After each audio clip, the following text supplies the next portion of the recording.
A new report warns ransomware attacks will become more common in Australia, and the government is being urged to develop strategies to prevent them.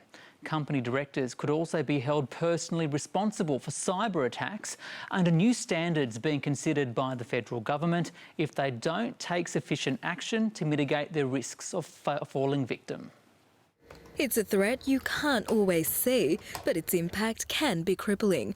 Cyber attacks have hit numerous Australian organisations in the past 18 months, including one on Channel 9 earlier this year that disrupted broadcast operations. The Australian Strategic Policy Institute is warning more hits are on the way, with Australia seen as a soft target due to a policy vacuum. And in lots of cases, their cybersecurity posture just isn't right. It's not where it needs to be in terms of risk mitigation and realising that cyber attack and ransomware is an entirely foreseeable event, and organisations need to be aware of that. Ransomware attacks are a form of malware designed to encrypt a victim's files until a ransom is paid.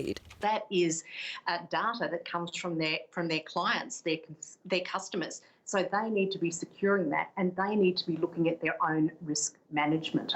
The Institute of Criminology says cybercrime costs $3.5 billion a year.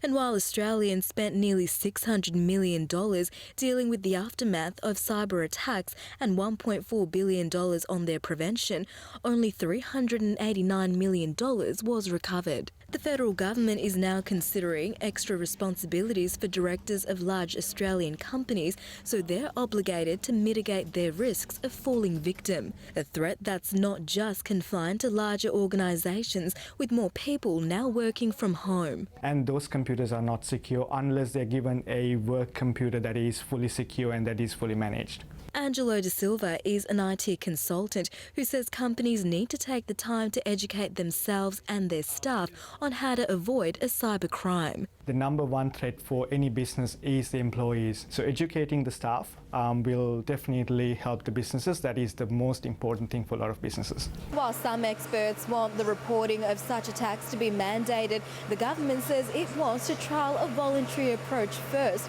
It's one of the many cybersecurity reforms currently being considered, with the discussion paper due to be released next month.